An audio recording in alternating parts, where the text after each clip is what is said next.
សូមជម្រាបសួរពុកម៉ែបងប្អូនសូមស្វាគមន៍មកកាន់តម្រុយឆ្នោតខ្មែរប្រចាំថ្ងៃសម្រាប់ថ្ងៃទី5ខែ10ឆ្នាំ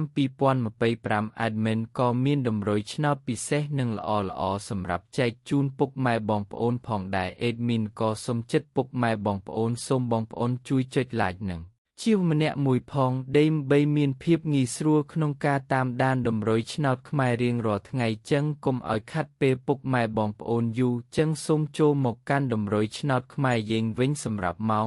1:00 ម៉ោង 3:45 និងម៉ោង 6 ចឹងយើងចូលមកកាន់តម្រុយឆ្នោតខ្មែរយើងវិញនៅថ្ងៃនេះវិញសម្រាប់